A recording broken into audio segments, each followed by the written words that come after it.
Minha esposa nunca vai acreditar numa velha maluca. Essa foi a última frase que meu genro pronunciou antes de entender que tinha subestimado a mulher errada. Aquela manhã começou como qualquer outra, com o aroma de café recém-feito na minha cozinha e a luz suave entrando pela janela.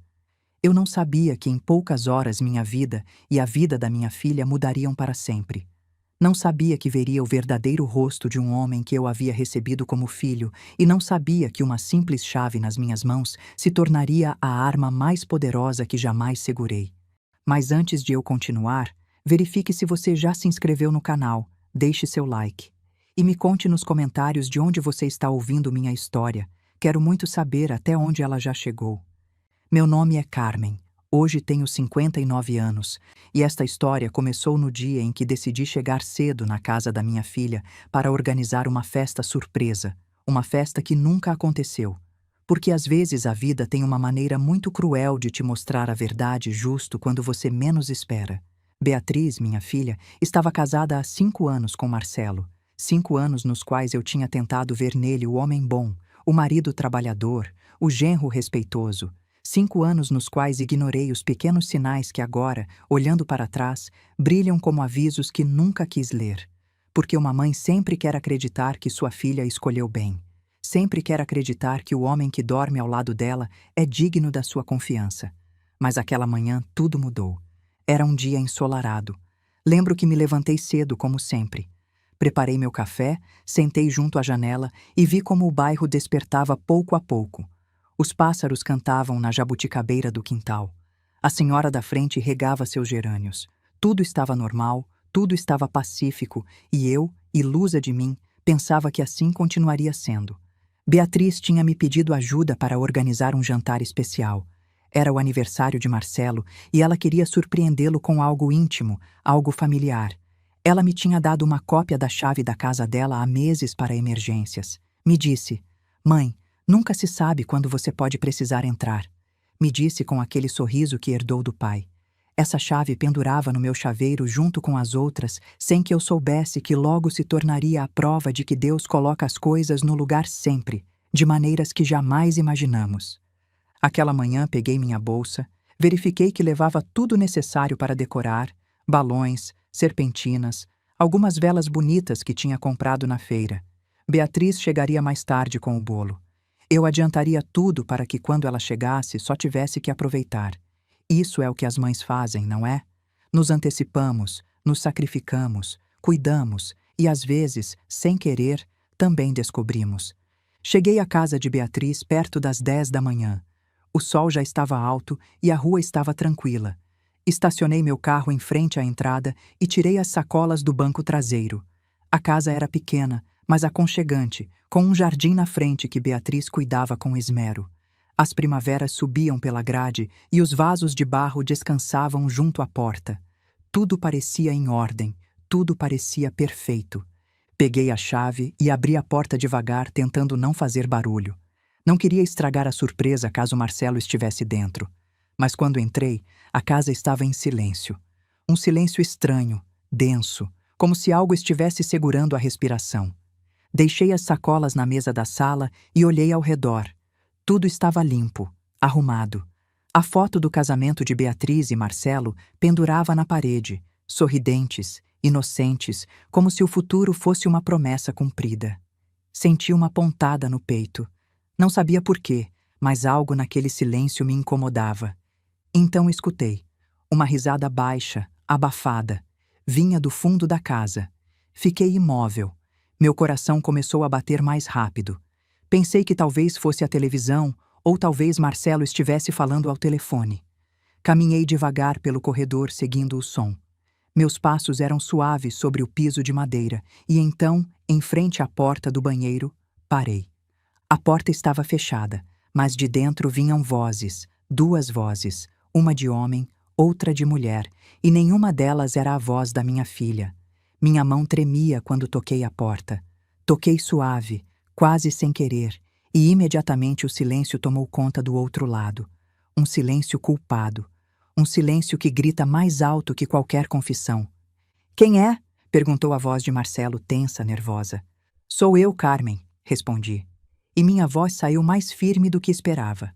Houve um murmúrio abafado, passos rápidos, o som de roupa se movendo, e depois, após o que pareceu uma eternidade, a porta se abriu e lá estava ele, meu genro, com a camisa mal abotoada, o cabelo despenteado e uma expressão que tentava ser inocente, mas que traía cada culpa do mundo. E atrás dele, sentada na borda da banheira, estava ela, Viviane, a prima de Marcelo, a mulher que tinha estado na nossa mesa tantas vezes, a que tinha abraçado Beatriz no casamento dela, a que tinha brindado pela felicidade dela com uma taça erguida e um sorriso perfeito, e agora estava ali ajeitando o vestido, com os lábios vermelhos ainda brilhantes e os olhos evitando os meus. Não disse nada. Não tinha que dizer nada. A verdade estava ali, pendurada no ar como um peso que nenhum de nós três podia sustentar. Marcelo foi o primeiro a falar, e o que disse foi a prova de que tinha esquecido com quem estava lidando. Aproximou-se de mim, me olhou direto nos olhos e, com um sorriso cínico que jamais esquecerei, disse: "Olha, Carmen, sei que isso parece ruim, mas não é o que você pensa." E ainda fez uma pausa e seu sorriso ficou mais cruel. "Minha esposa nunca vai acreditar numa velha louca." O mundo parou. Essas palavras caíram sobre mim como pedras, não porque me doessem, mas porque me mostraram em um segundo quem realmente era esse homem. Não era o genro amável, não era o marido devoto, era um predador que acreditava que podia manipular, enganar, destruir e que acreditava que eu, por ser mais velha, por ser mulher, por ser mãe, era invisível, inofensiva, insignificante. Viviane baixou o olhar, não disse nada, porque os covardes nunca falam quando são descobertos. E eu, Carmen, mãe, mulher, testemunha dessa traição, fiz algo que eles nunca esperaram. Saí do banheiro, fechei a porta devagar. Aquele banheiro tinha uma fechadura antiga com chave por fora, algo que Beatriz tinha mantido da casa original. Com a chave que Beatriz me dera para emergências, que também abria essa fechadura, girei o trinco. Tranquei eles. Escutei os golpes imediatos, a voz de Marcelo agora sem sorriso gritando meu nome, a voz de Viviane suplicando que abrisse, mas eu já não estava escutando. Caminhei até a sala, peguei meu telefone e disquei 2 números. O primeiro, o da minha filha. O segundo, o de Fábio, o marido de Viviane. E enquanto esperava que atendessem, sentei no sofá, cruzei as mãos sobre meu colo e respirei fundo, porque sabia que o que viria depois não seria fácil. Mas também sabia que tinha chegado o momento de a verdade vir à luz e que uma velha louca podia ser muito mais perigosa do que qualquer traidor jamais imaginaria. Para entender por que o que fiz aquela manhã foi tão importante, preciso voltar um pouco no tempo. Preciso que você conheça minha filha. Preciso que entenda quem era Beatriz antes de Marcelo entrar na vida dela. Porque as mães lembram cada risada, cada sonho, cada promessa que nossas filhas fizeram quando o mundo ainda era um lugar seguro. Beatriz nasceu numa tarde de chuva. Eu tinha 26 anos e acabava de me mudar com meu marido para uma casa pequena nos arredores da cidade. Lembro que naquela noite choveu tanto que as ruas alagaram e meu marido teve que me carregar nos braços até o carro para me levar ao hospital. Beatriz chegou ao mundo chorando forte, com os punhos fechados, como se já soubesse que a vida não dá nada de presente. E desde esse momento foi minha razão de ser. Criei ela sozinha depois que meu marido morreu num acidente de trânsito, quando ela tinha apenas 8 anos. Foi um golpe do qual nenhuma das duas se recuperou facilmente. Mas aprendemos a nos sustentar. Aprendemos que a dor não te mata se você tem alguém para abraçar. E nos tornamos tudo, uma para a outra. Mãe e filha, amigas, cúmplices. Beatriz cresceu sendo uma menina curiosa, inteligente, cheia de perguntas. Sempre queria saber por que as coisas eram como eram. Por que o céu era tão grande? Por que as flores murchavam? Por que seu pai não estava mais aqui? E eu respondia o melhor que podia, embora muitas vezes não tivesse as respostas, porque isso também é ser mãe, fingir que sabe quando na realidade está aprendendo junto com elas. Quando Beatriz completou 18 anos, entrou na faculdade para estudar administração de empresas. Era disciplinada, responsável, sonhadora. Queria ter seu próprio negócio algum dia. Queria mostrar ao mundo que uma mulher podia se levantar sozinha sem depender de ninguém. E eu estava tão orgulhosa dela, tão orgulhosa que às vezes me doía o peito de tanto amor. Foi na faculdade que conheceu Marcelo. Ele estudava engenharia. Era alto, de sorriso fácil, com aquela segurança que tem os homens que sabem como falar. Beatriz me apresentou ele numa tarde de domingo. Chegaram juntos em casa de mãos dadas e ela tinha aquela luz nos olhos que só tem uma mulher apaixonada. Uma luz que me fez sentir feliz e triste ao mesmo tempo. Feliz porque minha filha tinha encontrado alguém. Triste porque sabia que não seria só minha. Mãe, ele é o Marcelo, me disse, e sua voz tremia um pouco de emoção. Marcelo me estendeu a mão. Seu aperto era firme, seu olhar direto. Me disse que estava encantado de me conhecer, que tinha ouvido falar muito de mim, que Beatriz não fazia mais que falar da mãe dela. E eu, ilusa, acreditei em cada palavra. Os primeiros anos foram bons, ou pelo menos era o que parecia. Marcelo visitava nossa casa com frequência.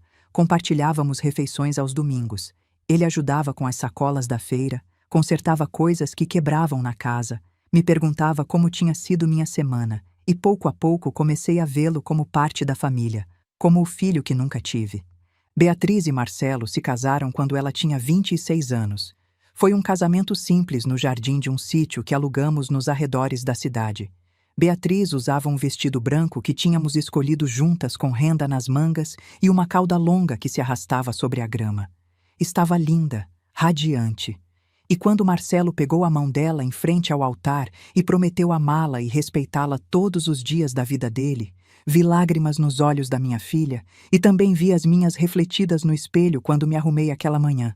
Porque uma mãe nunca entrega sua filha sem que algo se quebre por dentro, mesmo que seja feliz por ela, mesmo que confie no homem que a recebe.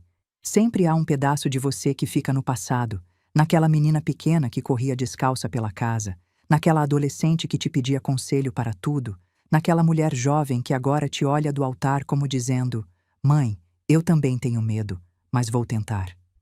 Depois do casamento, Beatriz e Marcelo se mudaram para aquela casa pequena com o jardim de primaveras. Eu os visitava sempre, levava comida, ajudava a limpar, ficava para tomar café com Beatriz, enquanto Marcelo estava no trabalho e minha filha me contava seus planos. Queria abrir uma loja de roupas, queria viajar, queria algum dia ter filhos. Você acha que serei uma boa mãe, mãe? Me perguntou uma vez enquanto estávamos sentadas na cozinha pequena dela. Será a melhor, respondi. E falava de coração. Mas com o tempo comecei a notar coisas pequenas, detalhes que no começo pareciam insignificantes, mas que juntos formavam um padrão que não me agradava. Marcelo chegava tarde em casa, sempre tinha uma desculpa, reunião de trabalho, trânsito, um cliente difícil. Beatriz o justificava. Está trabalhando duro por nós, mãe, me dizia, e eu queria acreditar nela. Queria acreditar que minha filha tinha escolhido bem, mas havia algo na maneira como Marcelo a olhava quando ela não estava vendo. Algo frio, distante, como se estivesse lá, mas não realmente, como se sua mente estivesse em outro lugar com outra pessoa. E depois estava a Viviane. Viviane era prima de Marcelo. Tinham crescido juntos, me disse ele uma vez. Eram muito próximos. Ela vinha visitá-los de vez em quando, sempre arrumada, sempre perfumada, sempre com aquele sorriso que parecia dizer mais do que suas palavras expressavam. Beatriz a recebia com carinho.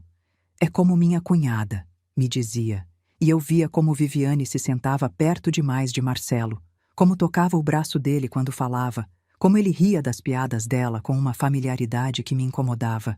Mas nunca disse nada porque não tinha provas, porque não queria ser aquela sogra intrometida, porque pensei que talvez fosse só minha imaginação.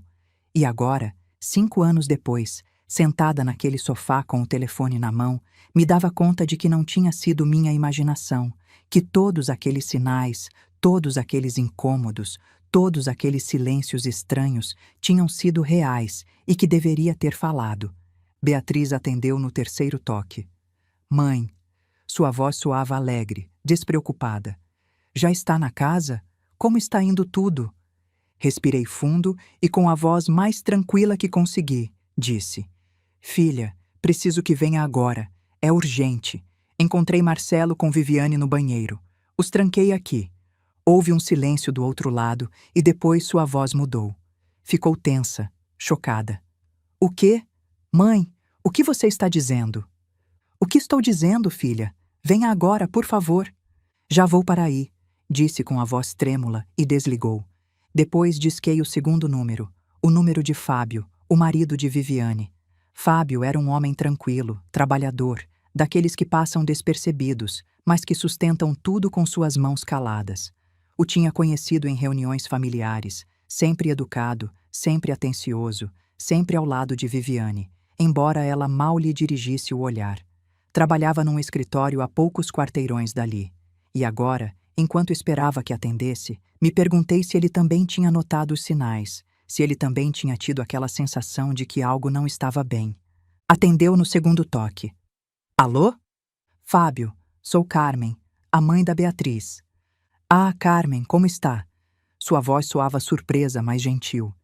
Preciso que venha à casa de Beatriz agora. É importante. Houve uma pausa, e depois sua voz ficou séria. Aconteceu algo? Sim, algo que precisa ver com seus próprios olhos. Não perguntou mais, só disse: Vou para aí. E desligou. Deixei o telefone sobre a mesa. Do fundo da casa ainda podia escutar os golpes na porta do banheiro. A voz de Marcelo, agora desesperada, gritando que o deixasse sair. A voz de Viviane chorando, suplicando. Mas eu não me movi. Fiquei sentada ali com as mãos cruzadas sobre meu colo, olhando a foto do casamento de Beatriz que pendurava na parede. Aquela foto onde minha filha sorria como se o mundo fosse um lugar justo, como se as promessas se cumprissem, como se o amor fosse suficiente. E pensei em todas as vezes que tinha calado, em todas as vezes que tinha engolido minhas dúvidas, porque não queria ser um fardo, porque não queria estragar a felicidade da minha filha, mas agora sabia a verdade e não ia calar nunca mais. Às vezes confiamos demais em quem não devemos. Você também já se decepcionou com alguém que amava? Conte sua história nos comentários. Quero ler. Os próximos 20 minutos foram os mais longos da minha vida. Fiquei sentada naquele sofá escutando os golpes cada vez mais desesperados que vinham do banheiro. Marcelo gritava, Viviane chorava, mas suas vozes soavam distantes, como se viessem de outro mundo. Um mundo onde as consequências ainda não existiam. Um mundo onde acreditavam que podiam escapar, mas esse mundo estava prestes a desmoronar. Olhei o relógio na parede. Os ponteiros avançavam devagar, como se o próprio tempo soubesse que estava sendo testemunha de algo importante. 10h30 da manhã. Beatriz chegaria a qualquer momento, Fábio também. E quando chegassem, tudo mudaria, não só para eles, para todos nós. Levantei do sofá e caminhei até a janela. De lá podia ver a rua. O sol brilhava sobre o pavimento. Um cachorro de rua cruzava de uma calçada para outra. A vida seguia seu curso, alheia ao drama que estava para explodir entre essas 4 paredes. E pensei em quantas vezes tinha estado naquela mesma casa, compartilhando refeições, risadas, celebrações. Quantas vezes tinha acreditado que tudo estava bem. Mas as fraturas nem sempre são visíveis. Às vezes começam como rachaduras pequenas, tão finas que nem sequer as nota. E só quando o prédio completo desmorona é que entende que os alicerces levavam anos se quebrando. A primeira fratura, agora que penso, aconteceu há quase 2 anos. Foi num jantar de família. Beatriz e Marcelo tinham convidado vários familiares para jantar para celebrar o aniversário de casamento deles. Cheguei cedo para ajudar Beatriz com a comida. Estávamos na cozinha preparando o frango quando a campainha tocou. Deve ser Viviane e Fábio, disse Beatriz limpando as mãos no avental. Vai abrir, mãe. Eu termino aqui. Fui até a porta e abri. Lá estavam eles. Viviane, como sempre, impecável. Usava um vestido ajustado vermelho vinho, salto alto, o cabelo preso num coque elegante. Fábio ia ao lado dela, vestido com uma camisa branca e calças escuras, carregando uma garrafa de vinho e um buquê de flores. Carmen, que bom te ver, disse Viviane me dando um beijo no rosto. Seu perfume era forte, adocicado, quase avassalador. Entre, entre, disse-me fazendo de lado. Fábio me sorriu com aquela gentileza tranquila que o caracterizava e me entregou as flores. Para Beatriz, disse. Espero que ela goste. Vai adorar, respondi pegando-as. Obrigada, Fábio. Viviane entrou na casa como se fosse dela. Caminhou direto para a sala onde Marcelo estava arrumando umas cadeiras. E o que vi depois foi o que deveria ter questionado naquele momento, mas não o fiz, porque às vezes, quando não quer ver algo, se convence de que não está ali. Viviane se aproximou de Marcelo e o abraçou. Não foi um abraço normal. Não foi o típico cumprimento entre primos. Foi longo, longo demais. E quando se separaram, vi como a mão dela ficou sobre o peito dele um segundo a mais do necessário. Vi como ele sorriu para ela. Um sorriso que não era familiar, era íntimo. Fábio não disse nada. Só ficou parado na entrada da sala, segurando a garrafa de vinho, com uma expressão que não soube ler naquele momento. Mas agora, olhando para trás, creio que era resignação, como se já soubesse, como se já tivesse visto aquela cena tantas vezes que nem sequer doía mais. Aquela noite jantamos todos juntos. Havia risadas, brindes, anedotas. Beatriz estava feliz.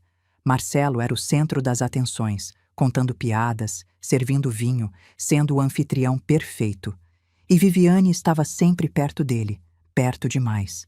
Passava os pratos, enchia a taça dele, ria de tudo que ele dizia com uma risada aguda que me perfurava os ouvidos.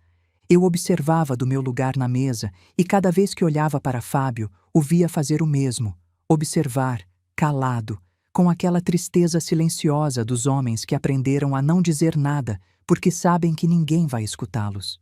Depois do jantar, enquanto Beatriz e eu recolhíamos os pratos na cozinha, ela me disse: Viviane é tão legal, né, mãe? Adoro que Marcelo tenha família tão próxima. Só assenti. Não disse o que estava pensando. Não disse que algo na maneira como Viviane olhava para Marcelo me inquietava. Não disse que me parecia estranho que uma prima casada agisse daquela maneira com seu primo também casado. Não disse nada porque não queria ser aquela sogra que vê problemas onde não há. Porque não queria preocupar minha filha, porque pensei que talvez fosse só minha imaginação, mas não era. A segunda fratura chegou uns meses depois. Beatriz me ligou uma tarde chorando.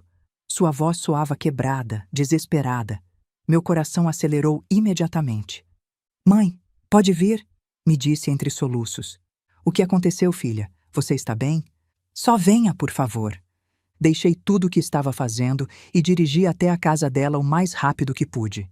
Quando cheguei, a encontrei sentada no sofá da sala com os olhos vermelhos e inchados, abraçando uma almofada contra o peito. Sentei ao lado dela e a abracei. O que aconteceu, meu amor? Ela respirou fundo, tentando se acalmar. Marcelo e eu tivemos uma briga horrível. Por quê? Hesitou como se não soubesse como dizer. Porque encontrei mensagens no celular dele. O coração parou. Que tipo de mensagens? Com Viviane. O sangue gelou. O que diziam? Nada. Nada explícito. Mas eram mensagens carinhosas demais, próximas demais. Dizia coisas como: sinto sua falta quando nos vemos? E quando perguntei, ele ficou bravo. Me disse que estava exagerando, que Viviane é prima dele, que sempre foram muito unidos, que não tenho direito de ficar com ciúme da família dele. Cerrei os punhos. E você o que disse? Disse que não me parecia normal, que primos não se falam assim, que me fazia sentir desconfortável. E ele levantou a voz. Me disse que eu era uma insegura, que estava inventando problemas, que se continuasse assim ia arruinar nosso casamento. A raiva subiu pela minha garganta como fogo, mas me contive porque minha filha precisava de apoio, não de mais conflito. Beatriz, me escuta bem. Você não está inventando nada. Se algo te incomoda, você tem todo o direito de dizer. E um marido que te ama não te faria se sentir mal por expressar seus sentimentos. Ela me olhou com aqueles olhos cheios de lágrimas, aqueles olhos que conhecia desde que era criança. Mas, mãe, e se ele tiver razão? E se eu só estiver sendo paranoica? Você não é paranoica, filha. Você é uma mulher que está notando coisas que não estão bem. E isso não é fraqueza, é intuição. Mas Beatriz não me escutou, ou talvez não quis me escutar porque umas horas depois Marcelo chegou com um buquê de rosas, pediu perdão, disse que a amava, que nunca voltaria a falar assim com ela, que ela era o mais importante na vida dele e minha filha, como tantas mulheres, o perdoou. Porque o amor às vezes nos cega, Nos faz acreditar que as desculpas apagam as feridas. Nos faz pensar que uma rosa pode tapar uma mentira e as fraturas continuam crescendo em silêncio, na escuridão, até que um dia tudo desmorona. O som de um carro estacionando em frente à casa me tirou das lembranças. Olhei pela janela e vi o carro de Beatriz. Minha filha desceu do carro com pressa, com o rosto cheio de preocupação. Tinha saído da confeitaria do bairro onde estava encomendando o bolo quando recebeu minha ligação. Caminhou até a porta e antes que pudesse tocar a campainha, eu já tinha aberto. "Mãe, o que aconteceu?" me disse entrando na casa. Peguei as mãos dela. Estavam frias, tremendo. "Senta, filha." "Não quero sentar. Me diga o que aconteceu." Respirei fundo e antes que pudesse responder, escutamos outro carro. Fábio acabava de chegar. Desceu do carro com passos rápidos, sérios. Quando entrou na casa, me olhou direto nos olhos. "Onde está minha esposa?" Não tive que responder porque naquele momento, do fundo da casa, se escutou um grito. "Fábio, nos tire daqui, por favor." Era a voz de Viviane. Beatriz me olhou com os olhos bem abertos, confusa, assustada. "Mãe, o que está acontecendo?" E eu, com a voz mais firme que jamais tinha usado, disse: "O que deveria ter te dito há muito tempo, filha. A verdade." Beatriz me olhava como se não me reconhecesse, como se as palavras que acabava de dizer fossem um idioma estranho que seu cérebro se recusava a traduzir. Fábio, em compensação, já tinha entendido. Vi na maneira como apertou a mandíbula, na maneira como suas mãos se fecharam em punhos dos lados do corpo. "Que verdade, mãe?" perguntou Beatriz, e sua voz tremia. Mas antes que pudesse responder, os gritos do banheiro se intensificaram. Marcelo batia na porta com força. Viviane chorava, suplicava. E Fábio começou a andar pelo corredor com passos firmes, decididos. "Fábio, espera", disse-me colocando no caminho dele. "Preciso que veja isso com calma." Ele parou, me olhou e em seus olhos vi algo que me surpreendeu. Não era surpresa, não era confusão, era confirmação, como se o que estava prestes a descobrir fosse algo que já sabia, algo que tinha estado negando durante muito tempo. "Há quanto tempo estão assim?" me perguntou, e sua voz soava cansada, derrotada. "Não sei", respondi com honestidade, "mas hoje os encontrei juntos no banheiro, trancados." Beatriz soltou um som abafado, um gemido que vinha do mais profundo do peito. Levou as mãos à boca e deu um passo para trás, como se minhas palavras fossem um golpe físico. "Não", sussurrou. "Não, mãe. Tem que haver uma explicação. Marcelo, ele não faria isso. Não comigo." E ali estava a negação, aquela reação automática que temos as mulheres quando alguém nos mostra uma verdade que não queremos aceitar. Porque aceitá-la significa que tudo que acreditamos, tudo em que confiamos, tudo pelo que lutamos foi uma mentira, e isso dói mais que qualquer traição. "Filha, eu os vi", disse-me aproximando dela. "Os vi com meus próprios olhos." Mas seus olhos se encheram de lágrimas. Talvez estivessem conversando. Talvez Viviane tivesse um problema e Marcelo estivesse ajudando. Talvez... Beatriz. A voz de Fábio cortou suas palavras como uma faca. "Não procure desculpas. Eu também vi coisas durante muito tempo e sempre encontrei maneiras de justificá-las, mas no fundo sempre soube." Minha filha o olhou com o rosto banhado em lágrimas. "Que coisas?" perguntou, embora creio que não queria saber a resposta. Fábio respirou fundo e pela primeira vez o vi vulnerável, quebrado. As mensagens, as ligações fora de hora, as vezes que Viviane chegava tarde em casa cheirando a um perfume que não era o dela. As desculpas, sempre as desculpas. Fez uma pausa e, às vezes que mencionava o nome de Marcelo, vezes demais com familiaridade demais. Beatriz negou com a cabeça, como se pudesse apagar a realidade com esse gesto. Não, isso não pode estar acontecendo." Mas estava acontecendo, e os gritos do banheiro eram a prova. "Carmen, abre essa porta!" gritava Marcelo. E já não havia rastro daquele sorriso cínico que tinha me mostrado antes. Agora só havia pânico, medo. Fábio caminhou até o corredor. Beatriz e eu o seguimos. E quando chegamos em frente à porta do banheiro, paramos os três, como se cruzar aquela porta fosse cruzar um ponto sem volta. Abre, disse Fábio me olhando. Tirei a chave do bolso. Minhas mãos não tremiam mais, estavam firmes, porque sabia que o que estava fazendo era certo, que mantê-los trancados aqueles minutos tinha sido necessário, porque às vezes a verdade precisa de tempo para chegar, precisa de testemunhas, precisa que as pessoas certas estejam presentes para que não possa ser negada, distorcida, manipulada. Girei a chave na fechadura e abri a porta. A primeira coisa que vi foi Viviane. Estava sentada na borda da banheira com o rosto descomposto, a maquiagem escorrida pelas lágrimas, o cabelo despenteado. Já não era a mulher impecável que tinha entrado naquela casa tantas vezes com aquele sorriso perfeito. Agora era só uma mulher presa na própria mentira. E depois estava Marcelo, de pé com a camisa ainda mal abotoada, com o cabelo bagunçado. E quando viu Beatriz parada na soleira da porta, algo em sua expressão mudou. Tentou se compor, tentou encontrar as palavras, mas não havia palavras que pudessem consertar isso.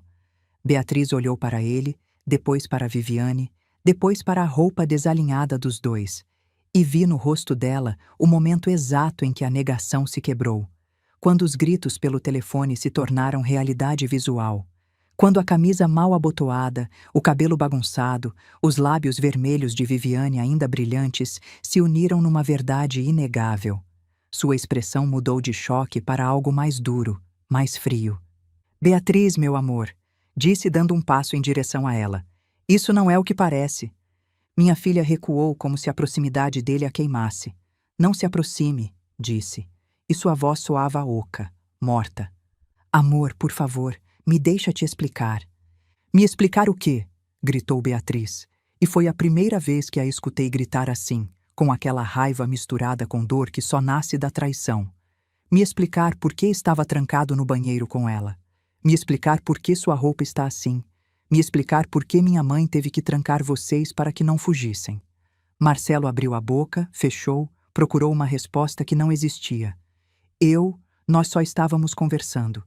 Não me trate como idiota, o interrompeu Beatriz. Não me insulte mais do que já me insultou. Viviane na banheira começou a chorar mais forte. Fábio entrou no banheiro e parou em frente a ela. Não disse nada, só a olhou. E esse silêncio foi mais devastador que qualquer grito. Fábio, começou a dizer Viviane, mas ele levantou uma mão pedindo que se calasse. Não, disse, e sua voz era fria, distante. Não quero te escutar. Não agora. Talvez nunca. Vamos sair daqui. Quero documentar isso adequadamente. Beatriz, por sua parte, continuava parada na soleira da porta, olhando para Marcelo, e ele tentava se aproximar de novo. Beatriz, por favor, me escuta. Foi um erro, um momento de fraqueza, mas você é quem eu amo. Você é minha esposa. Eu já liguei para meu advogado, disse Beatriz, e sua voz soava estranhamente calma, calma demais. Marcelo ficou congelado. O quê? Enquanto vinha para cá, liguei para meu advogado, contei o que minha mãe me disse, e ele me disse para documentar tudo, para não deixar você sair desta casa até que chegasse a polícia se fosse necessário, para conseguir testemunhas. Fez uma pausa e o olhou direto nos olhos. E agora que te vejo aqui com ela desse jeito, sei que fiz bem em ligar. Marcelo deu um passo para trás como se as palavras de Beatriz fossem golpes. Beatriz, você não pode fazer isso. Somos um casal. Podemos consertar isso. Podemos ir para a terapia. Podemos nada, o interrompeu ela. Porque já não há um nós. Já não há um casamento. Só há um homem que traiu sua esposa com a própria prima e uma mulher que foi burra o suficiente para acreditar nele durante 5 anos. Não diga isso, disse Marcelo. E agora sua voz soava desesperada. Você não é burra, você é... Quero que saia da minha casa agora, Marcelo. Agora. Pegue suas coisas e vá embora e não volte nunca. O silêncio que seguiu foi tão denso que doía respirar. Marcelo a olhou. Procurou em seus olhos algum sinal de dúvida, alguma rachadura por onde entrar, mas não encontrou. Porque minha filha, naquele momento, deixou de ser a mulher submissa que tinha justificado mensagens estranhas, que tinha calado suas dúvidas, que tinha engolido sua dor para manter a paz.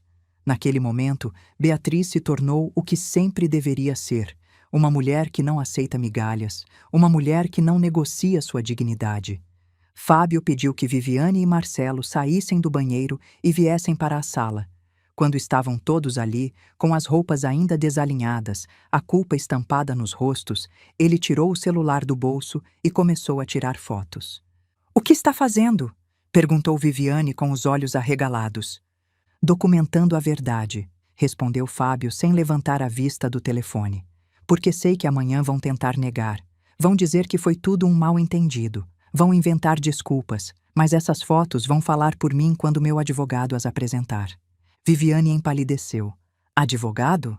"Sim, advogado. Vou pedir o divórcio e vou brigar por tudo. Pela casa, pelo negócio, por cada centavo que investi nessa farsa de casamento. E essas fotos vão garantir que eu consiga." Viviane se desmoronou, mas Fábio já não a olhava. Marcelo, vendo que não havia mais nada a dizer, passou ao lado de Beatriz sem olhá-la. Caminhou até o quarto que tinham compartilhado durante 5 anos e começou a tirar roupa do armário, a colocar coisas numa mala enquanto nós o observávamos em silêncio. Viviane tentou se levantar, mas Fábio a impediu. "Você fica aqui", disse, "até que eu decida o que fazer com você." Enquanto isso, eu observava minha filha. Via como as lágrimas corriam pelo rosto dela, via como seu corpo tremia, mas também via algo mais. Via força, via determinação, via uma mulher que estava quebrando, mas que não estava se rendendo. Me aproximei dela e a abracei, e quando a cabeça dela se recostou no meu ombro, sussurrou: "Fiz certo, mãe." "Fez o correto, filha, e isso é o único que importa." Marcelo saiu do quarto com uma mala na mão, parou em frente a Beatriz, tentou dizer algo, mas ela levantou uma mão silenciando-o. "Adeus, Marcelo", disse, "e que Deus te perdoe, porque eu não vou." Ele baixou o olhar e, sem dizer nada mais, saiu da casa. A porta se fechou atrás dele com um som que pareceu selar o final de uma era. Fábio ajudou Viviane a se levantar. Ela continuava chorando, murmurando desculpas que ninguém queria escutar. "Vamos embora", disse Fábio. "E quando chegarmos em casa, você vai fazer suas malas, porque amanhã mesmo começa os trâmites do divórcio." Viviane tentou se agarrar ao braço dele, mas ele se soltou com firmeza. "Por favor, Fábio, por favor, me perdoa." "Não", disse ele, e foi a resposta mais clara que tinha dado em anos. Isso acabou. Saíram da casa e, quando a porta se fechou pela segunda vez, Beatriz desmoronou. Se deixou cair no chão, chorando, gritando, liberando toda a dor que tinha estado contendo. E eu me ajoelhei ao lado dela, a abracei, a sustentei, porque isso é o que as mães fazem. Sustentamos, mesmo que nós também estejamos quebradas, mesmo que nós também tenhamos medo, porque sabemos que depois da tempestade sempre chega a calmaria e que as mulheres que aprendem a soltar o que as machuca são as que encontram a paz. Enquanto conto tudo isso, penso em onde você estará me escutando. Escreva o nome da sua cidade nos comentários. Aquela noite fiquei com Beatriz. Não podia deixá-la sozinha, não depois do que tinha acontecido. Quando finalmente parou de chorar, quando seu corpo parou de tremer, ajudei-a a se levantar do chão e a levei ao sofá. Preparei um chá de camomila, o mesmo que fazia quando ela era criança e tinha pesadelos, e sentei ao lado dela em silêncio, porque às vezes as palavras sobram. Lá fora, a noite tinha caído. As luzes da rua se acenderam uma por uma. O mundo continuava girando como se nada tivesse acontecido. Mas dentro daquela casa, tudo tinha mudado. O casamento da minha filha tinha terminado. A família que ela tinha construído com tanto amor tinha desmoronado em questão de minutos. E agora, no silêncio daquela sala, começava o verdadeiro trabalho: recolher os pedaços. Beatriz segurava a xícara de chá entre as mãos, olhando o líquido quente sem beber. "Quando você soube, mãe?" me perguntou de repente, sem levantar a vista. "Saber o quê, filha?" "Que algo não estava bem, que Marcelo, que ele não era o homem que eu achava que era." Suspirei. Era uma pergunta difícil porque a verdade era complicada. "Há tempo", admiti, mas não tinha certeza. Só tinha sensações, incômodos, coisas pequenas que não podia provar, mas que me inquietavam. "Por que nunca me disse nada?" Olhei nos olhos dela, aqueles olhos que conhecia tão bem, Aqueles olhos que tinham me olhado com confiança durante 31 anos. Porque não queria ser aquela mãe intrometida que arruína a felicidade da filha por suspeitas, porque pensei que talvez estivesse errada. Me detive sentindo o peso da culpa. Porque tive medo de que se te dissesse algo e estivesse errada, você me afastasse da sua vida.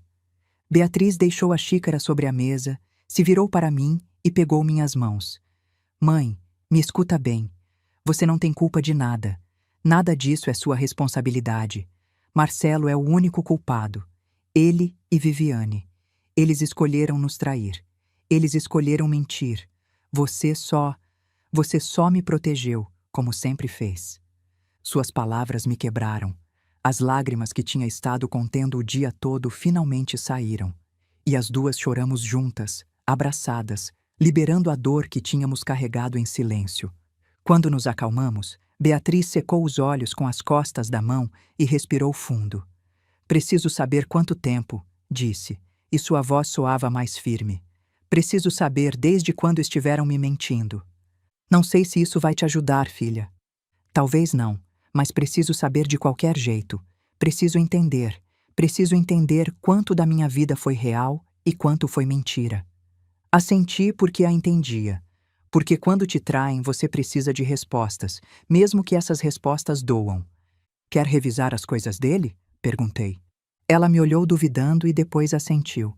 Nos levantamos do sofá e caminhamos até o quarto. O quarto que Beatriz tinha compartilhado com Marcelo durante 5 anos.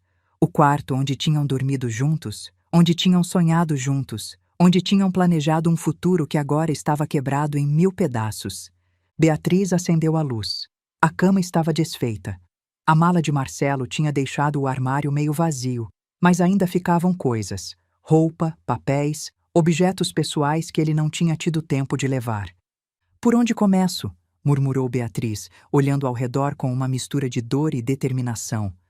Por onde seu instinto te disser, respondi. Ela caminhou até a mesinha que estava do lado de Marcelo. Abriu a primeira gaveta.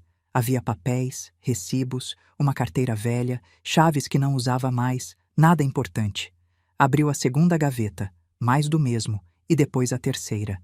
E foi aí que encontrou um envelope branco sem nome, escondido debaixo de uns documentos do trabalho. Beatriz o tirou com mãos trêmulas. Me olhou. Abro? É sua decisão, filha. Respirou fundo e abriu. Dentro havia fotos, muitas fotos. E quando Beatriz as tirou, seu rosto se descompôs. Eram fotos de Marcelo e Viviane, juntos em lugares que Beatriz não reconhecia, em restaurantes, em hotéis, na praia, abraçados, se beijando, sorrindo como se fossem um casal real. Meu Deus, sussurrou Beatriz, e sua voz soava como se algo dentro dela estivesse se quebrando. Meu Deus, mãe, olha as datas. Tirei as fotos das mãos dela porque vi que estava prestes a desmoronar e quando as vi, entendi por quê. As fotos tinham datas impressas na parte de trás e as datas eram de há 3 anos. 3 anos. Isso significava que a traição não era recente, não era um erro de uma noite, não era um momento de fraqueza, era um relacionamento paralelo que levava anos existindo às costas de Beatriz. 3 anos, disse Beatriz e começou a rir. Mas não era uma risada de alegria, era uma risada amarga, quebrada, cheia de dor. 3 anos, mãe. 3 malditos anos esteve me mentindo. 3 anos esteve dormindo comigo, me dizendo que me amava, planejando um futuro comigo enquanto tinha outra vida com ela. Se deixou cair sobre a cama, segurando as fotos contra o peito. Como pude ser tão cega? Como não percebi? Sentei ao lado dela e acariciei seu cabelo. Porque você confiava nele, filha. Porque quando você ama alguém, não está procurando razões para desconfiar, está procurando razões para acreditar. E ele usou isso contra você. Beatriz negou com a cabeça, chorando. Devia ter sabido. Devia ter insistido mais quando encontrei aquelas mensagens. Devia ter investigado. Devia... Não, a interrompi com firmeza. Não faça isso. Não se culpe pela maldade de outra pessoa. Você fez o que qualquer mulher que ama faria. Confiou, acreditou, perdoou, e não há nada de errado nisso. O errado é o que ele fez, não o que você deixou de fazer. Beatriz ficou em silêncio, absorvendo minhas palavras, e depois, com um movimento repentino, se levantou da cama. Preciso continuar procurando, disse. Preciso saber tudo. Abriu o armário, revisou os bolsos das camisas que Marcelo tinha deixado, revisou as caixas que estavam na prateleira superior, revisou cada canto daquele quarto como se fosse uma detetive procurando pistas de um crime. E de certa forma era. E encontrou mais coisas. Encontrou recibos de hotéis, recibos de restaurantes caros, onde supostamente Marcelo estava em reuniões de trabalho. Encontrou faturas de presentes, perfumes, joias, roupas, tudo para Viviane. Este colar, disse Beatriz segurando uma fatura. Me disse que era para a mãe dele, para o aniversário dela, e eu acreditei em tudo. Continuou procurando e no fundo do armário, debaixo de uma caixa de sapatos, encontrou algo mais. Um celular. Um celular velho que Marcelo supostamente tinha deixado de usar. Beatriz o ligou. Ainda tinha bateria, e quando a tela acendeu, não havia senha porque Marcelo jamais pensou que alguém o encontraria. Beatriz abriu as mensagens e ali estava tudo.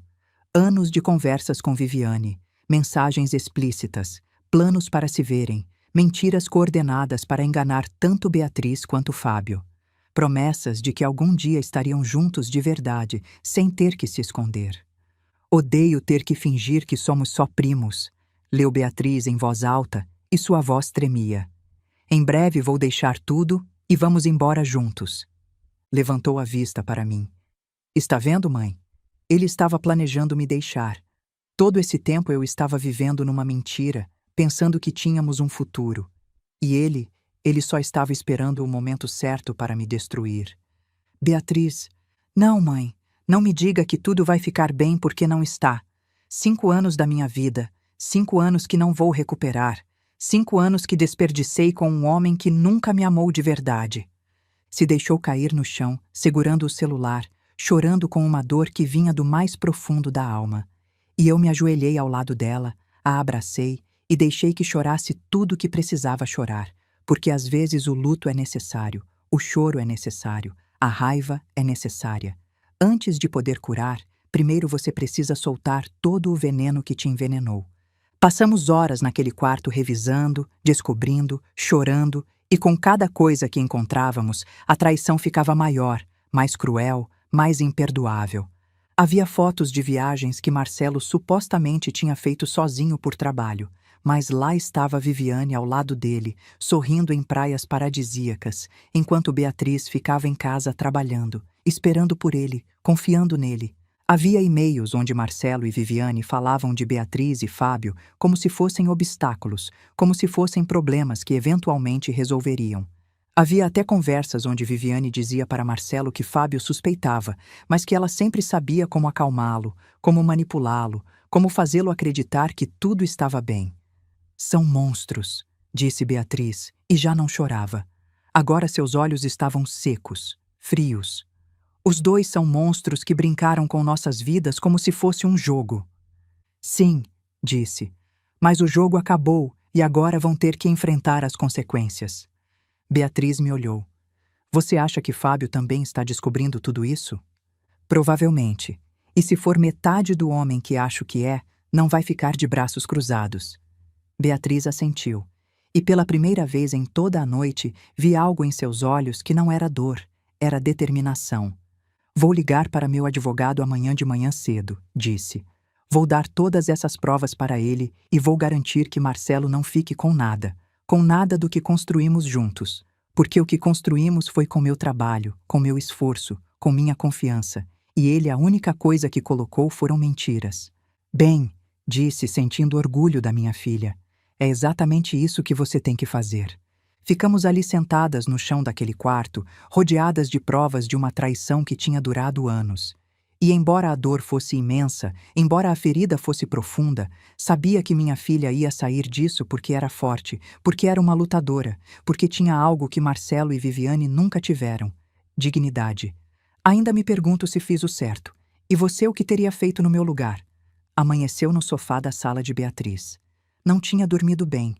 Cada vez que fechava os olhos, via a cara de Marcelo sorrindo para mim com aquela arrogância cruel quando me disse que ninguém acreditaria numa velha louca. Via as fotos dele e Viviane abraçados em lugares onde nunca deveriam ter estado juntos. Via minha filha quebrada no chão, segurando as provas de uma traição que tinha durado anos. Mas também via algo mais. Via fortaleza. Via uma mulher que, apesar da dor, estava escolhendo se defender, estava escolhendo não ficar calada. E isso, no meio de tanta escuridão, era uma luz. Levantei devagar, tentando não fazer barulho. Beatriz dormia no quarto. Tinha demorado horas para dormir. A tinha escutado chorar, andar de um lado para o outro, suspirar. Mas eventualmente o cansaço a venceu e agora precisava desse descanso porque os dias que viriam não seriam fáceis. Fui para a cozinha e preparei café. O aroma encheu a casa, aquele cheiro reconfortante que sempre me lembrava das manhãs tranquilas, dos dias em que o mundo ainda fazia sentido. Servi 2 xícaras e sentei junto à janela, vendo como a cidade despertava. Os pássaros cantavam, os vizinhos saíam para trabalhar. A vida seguia seu curso, indiferente à dor que habitava entre essas paredes. Escutei passos atrás de mim. Era Beatriz. Tinha o cabelo bagunçado, os olhos inchados, a roupa amarrotada, mas estava de pé, e isso era o importante. "Bom dia, filha", disse, estendendo uma xícara de café. "Bom dia, mãe", respondeu pegando a xícara e sentando em frente a mim. Bebemos em silêncio durante alguns minutos. Um silêncio que não era desconfortável. Era um silêncio de compreensão de 2 mulheres que sabiam que as palavras às vezes não alcançam para curar, mas a companhia sim. "Liguei para meu advogado", disse Beatriz de repente. "Há 1 hora. Mandei fotos de tudo que encontramos ontem à noite." "E o que ele te disse?" "Que tenho um caso sólido, que com todas essas provas Marcelo não tem como se defender. Posso pedir o divórcio por adultério, e como a casa foi comprada principalmente com meu dinheiro e ele desviou recursos do nosso casamento para bancar a amante, posso pedir ressarcimento e ficar com os bens. As provas de gastos em hotéis, presentes e viagens mostram que ele usou dinheiro do casal para sustentar a traição. O advogado disse que isso fortalece muito minha posição na partilha e posso pedir indenização por danos morais." Assenti, sentindo algo de alívio. Pelo menos no aspecto legal, minha filha tinha o controle. "E como se sente com isso?" Beatriz baixou o olhar para a xícara de café. "Não sei, mãe. Deveria me sentir aliviada, né? Deveria me sentir poderosa. Mas só me sinto vazia, como se tudo pelo que trabalhei, tudo em que acreditei tivesse sido uma mentira." "Não foi uma mentira, filha. Você amou de verdade. Você foi honesta. Você construiu algo real.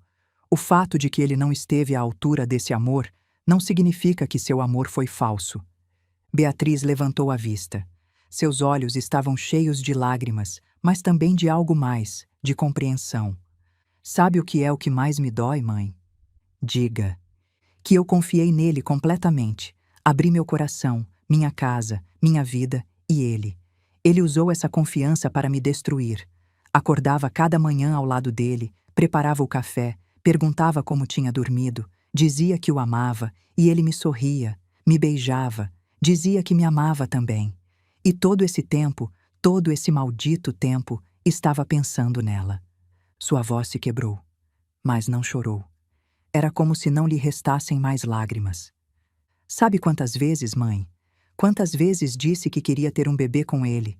Quantas vezes sonhei em formar uma família? E ele sempre me dizia que ainda não, que esperássemos um pouco mais, que queria estar mais estável economicamente, e eu acreditava. Pensava que ele era responsável, que estava pensando no nosso futuro, mas agora entendo que só estava ganhando tempo, tempo para estar com ela, sem ter que lidar com um filho que o amarrasse a mim para sempre." Fechei os olhos sentindo a raiva crescer dentro de mim. Raiva contra Marcelo, raiva contra Viviane, raiva contra todos que se acham no direito de brincar com os sentimentos das pessoas como se fossem peças de um tabuleiro. "Beatriz", disse pegando as mãos dela, "me escuta bem. O que Marcelo fez não tem perdão e o que Viviane fez também não. Mas você não pode permitir que isso te defina. Não pode permitir que a traição deles te roube a capacidade de voltar a confiar, de voltar a amar, de voltar a sonhar." "Como vou voltar a confiar em alguém, mãe?" Como vou poder acreditar em outro homem se o homem que jurou me amar me mentiu durante anos? Não sei, admiti. Mas sei que a dor de hoje não vai ser a dor de sempre. Sei que você vai curar pouco a pouco e sei que quando chegar o momento, quando chegar a pessoa certa, você vai saber reconhecê-la, porque agora sabe o que procurar, agora sabe quais sinais ignorar e quais atender.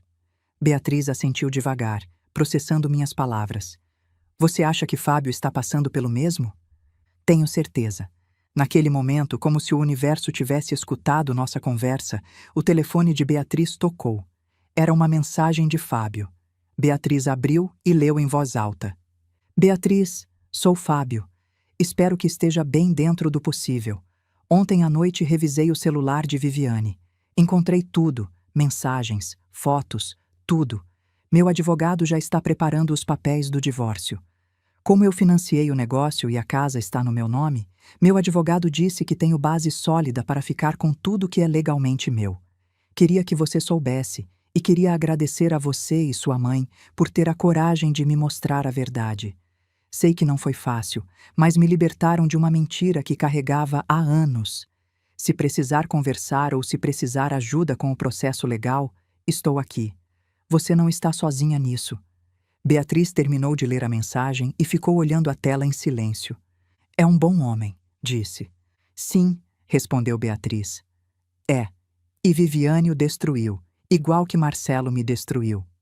Mas não os deixaram destruídos, disse. Os deixaram feridos, que é diferente, porque as feridas curam e quando curam, te fazem mais forte. Beatriz respondeu para Fábio. Obrigada por escrever, Fábio. Eu também encontrei muitas coisas ontem à noite. Coisas que não sabia se queria saber, mas que precisava saber. Meu advogado também está preparando tudo. E você tem razão, não estamos sozinhos. Temos um ao outro como testemunhas de que não estávamos loucos, de que nossas suspeitas eram reais. Obrigada por isso. Deixou o telefone sobre a mesa e me olhou. Você acha que Marcelo vai tentar me contatar? Provavelmente.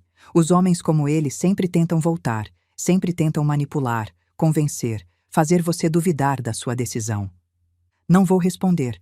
Bloqueei o número dele ontem à noite. Bloqueei Viviane também. Não quero saber nada deles nunca mais. Essa é a melhor decisão que você poderia tomar. Beatriz respirou fundo e se levantou da mesa. Vou tomar banho, vou me arrumar e vou ver meu advogado pessoalmente. Quero garantir que tudo esteja em ordem. Quero garantir que Marcelo não possa me fazer mais mal. Vi ela caminhar até o banheiro com passos firmes, decididos, e senti orgulho porque minha filha, apesar de estar quebrada, não estava se rendendo, estava se levantando. Enquanto esperava, comecei a limpar a casa, recolhi as xícaras de café, lavei a louça, arrumei a sala e quando cheguei ao quarto vi todas as provas que tínhamos encontrado na noite anterior ainda espalhadas sobre a cama, as fotos, os recibos, o celular. Recolhi com cuidado e coloquei numa caixa, uma caixa que Beatriz levaria ao advogado, uma caixa cheia de verdades que durante anos tinham estado escondidas. E enquanto fechava aquela caixa, pensei em algo. Pensei em quantas mulheres há no mundo que estão vivendo mentiras sem saber. Quantas estão confiando em homens que não merecem essa confiança. Quantas estão ignorando sinais porque têm medo do que poderiam descobrir. E pensei no importante que é escutar aquela voz interior. Aquela voz que te diz que algo não está bem. Aquela voz que te incomoda quando vê coisas que não batem, porque essa voz muitas vezes é a que te salva. Beatriz saiu do banheiro 1 hora depois. Tinha se arrumado, se maquiado, penteado. Usava um vestido simples, mas elegante. E embora seus olhos ainda mostrassem rastros do choro, também mostravam determinação. Estou pronta, me disse. Quer que eu te acompanhe? Não, mãe, isso eu preciso fazer sozinha, mas obrigada por tudo, por estar aqui, por não me julgar, por me proteger, por ser a mãe que sempre foi.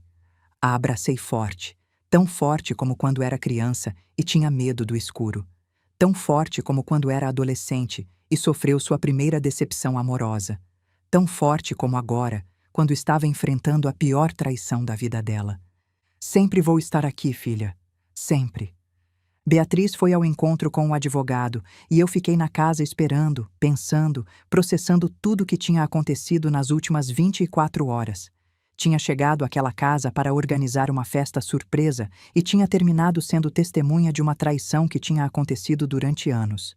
Tinha sido insultada, subestimada, chamada de velha louca por um homem que acreditava que podia se safar. Mas esse homem tinha se enganado porque eu não era uma velha louca. Era uma mãe, uma mulher, uma guardiã da verdade e tinha feito o certo. Tinha trancado aquela porta, tinha feito aquelas ligações, tinha colocado as cartas na mesa. E agora minha filha e Fábio tinham a oportunidade de reconstruir suas vidas, de curar, de começar de novo. E Marcelo e Viviane teriam que enfrentar as consequências dos atos deles, porque a vida, mais cedo ou mais tarde, sempre cobra suas dívidas, e a verdade, por mais que doa, sempre é melhor que uma mentira. 2 semanas se passaram desde aquele dia. 2 semanas nas quais a vida de Beatriz mudou completamente.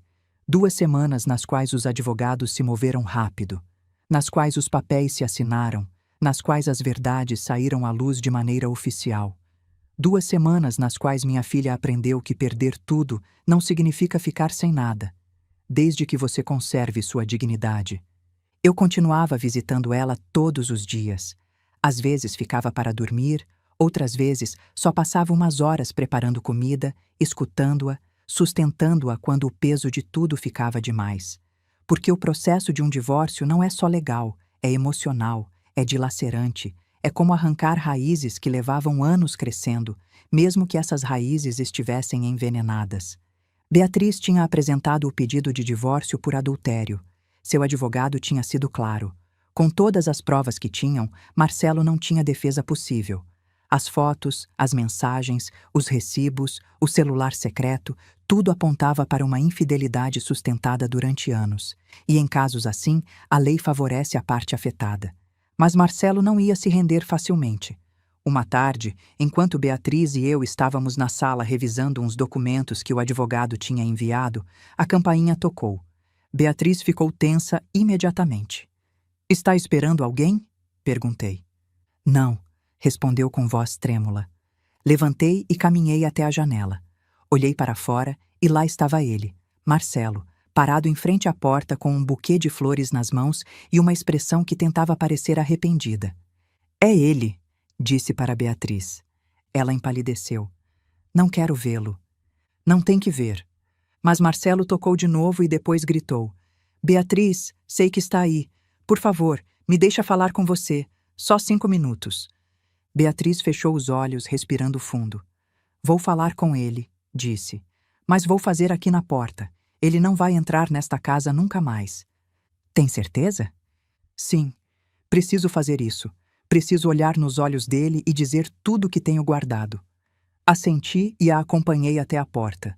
Beatriz abriu e lá estava Marcelo com o cabelo perfeitamente penteado, a roupa impecável, as flores nas mãos, como se com isso pudesse apagar 3 anos de mentiras. "Beatriz", disse, e sua voz soava suave, quase quebrada. "Obrigado por abrir." "O que quer, Marcelo?" o interrompeu Beatriz, e sua voz era fria, distante. "Quero falar com você. Quero te explicar." "Não há nada para explicar. Encontrei tudo, as fotos, as mensagens, tudo." Marcelo baixou o olhar. "Sei que cometi um erro terrível, mas..." "Um erro?" Beatriz soltou uma risada amarga. "Você chama erro 3 anos de infidelidade, 3 anos mentindo na minha cara todos os dias, 3 anos dormindo comigo enquanto planejava um futuro com ela?" "Beatriz, por favor." "Não", o interrompeu de novo. "Não me diga por favor. Não me diga que sente. Não me traga flores como se isso fosse consertar algo, porque não vai. Nada do que você diga ou faça vai mudar o que você fez." Marcelo deu um passo em direção a ela, mas Beatriz levantou uma mão parando-o. "Não se aproxime. Só quero que me escute. Só quero que entenda que você é quem eu amo. Viviane foi só uma distração. Foi uma fraqueza, mas meu coração sempre esteve com você." Beatriz o olhou fixamente e depois, com uma voz tão calma que me deu arrepios, disse: "Sabe de uma coisa, Marcelo? Talvez em algum momento isso teria me importado. Talvez há 2 semanas, se você tivesse me dito isso, eu teria duvidado. Teria considerado te perdoar, porque fui burra assim, fui tão cega assim. Mas agora, depois de ter visto as fotos de vocês dois abraçados em praias, onde você me disse que estava trabalhando, depois de ter lido as mensagens onde vocês zombavam de mim e de Fábio, depois de ter entendido que nunca fui sua prioridade, depois de tudo isso, já não me importa o que você sente, já não me importa o que você quer, só me importa uma coisa: que saia da minha vida para sempre. Marcelo a olhou impactado, como se não pudesse acreditar que Beatriz estivesse falando assim com ele. Beatriz, você não pode estar falando sério. Somos um casal, temos 5 anos juntos. Você não pode jogar tudo isso fora.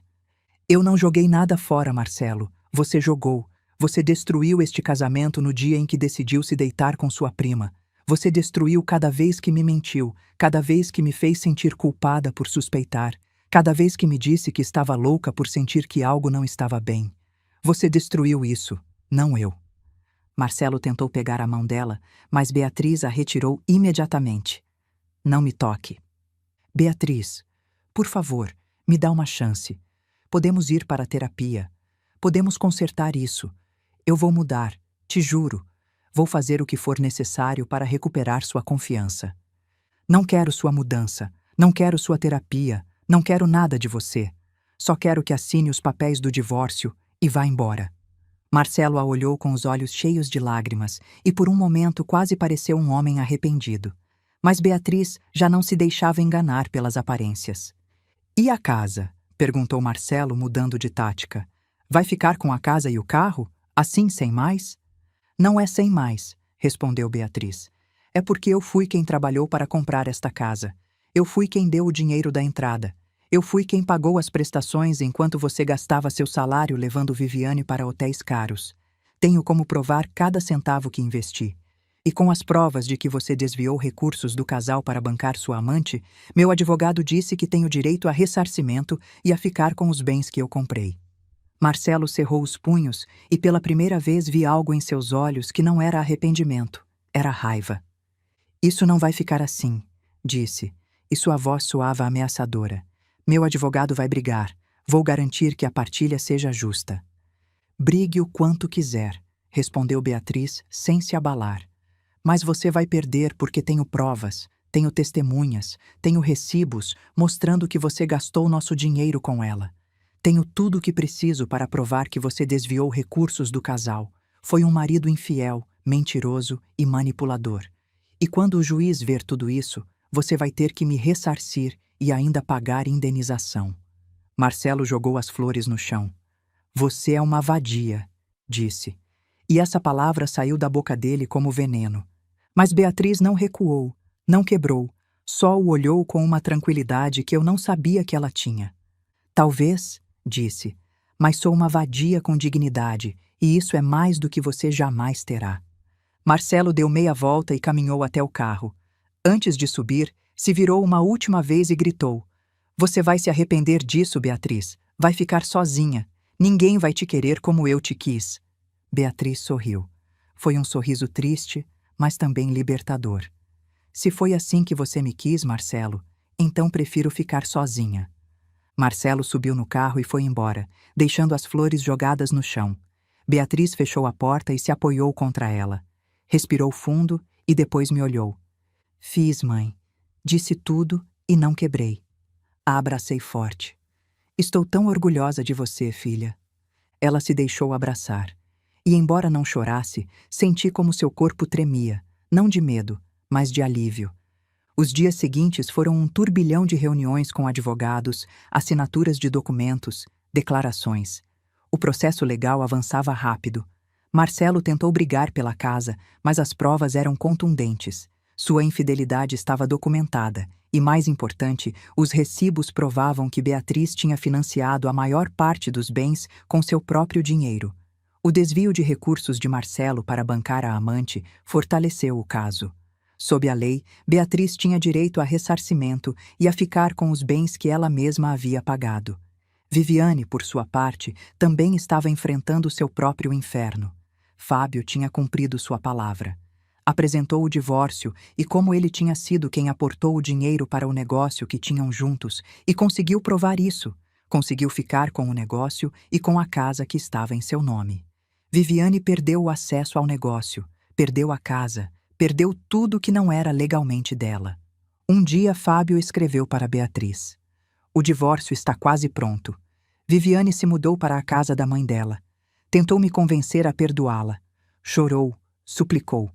Mas eu já tomei minha decisão e me sinto em paz. Pela primeira vez em anos, sinto que posso respirar." Beatriz respondeu: "Fico feliz que esteja em paz, Fábio. Você merece." Marcelo também tentou me convencer. Veio à casa com flores e promessas, mas eu também já tomei minha decisão, e como você, sinto que posso voltar a respirar. Fábio respondeu: "Gostaria de tomar um café algum dia? Não como encontro, só como duas pessoas que passaram pelo mesmo e que talvez possam se ajudar mutuamente a curar." Beatriz me mostrou a mensagem. "O que acha, mãe?"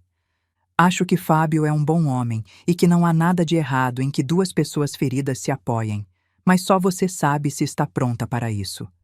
Beatriz pensou por um momento e depois escreveu: "Gostaria. Que tal neste fim de semana?" E foi assim que, no meio da perda, algo novo começou a nascer. Não um romance ainda não, mas uma amizade, uma compreensão mútua, um espaço seguro onde duas pessoas que tinham sido traídas podiam falar sem serem julgadas. Beatriz perdeu seu casamento, perdeu 5 anos da vida dela, perdeu a ilusão de um futuro que tinha planejado com tanto amor, mas não perdeu sua dignidade, não perdeu sua força, não perdeu sua capacidade de se levantar, e isso, no meio de toda a dor, era o mais importante. Porque quando você enfrenta a traição com a cabeça erguida, quando diz sua verdade sem tremer, quando escolhe seu bem-estar acima do conforto de manter uma mentira, está ganhando, mesmo que não sinta no momento, está ganhando sua liberdade, sua paz, seu direito de começar de novo. E minha filha, minha linda e corajosa filha, tinha entendido isso. Um mês depois daquele dia em que tranquei Marcelo e Viviane no banheiro, a vida tinha tomado um ritmo diferente.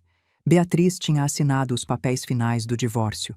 A casa agora era completamente dela, o carro também. Marcelo teve que aceitar as condições da partilha.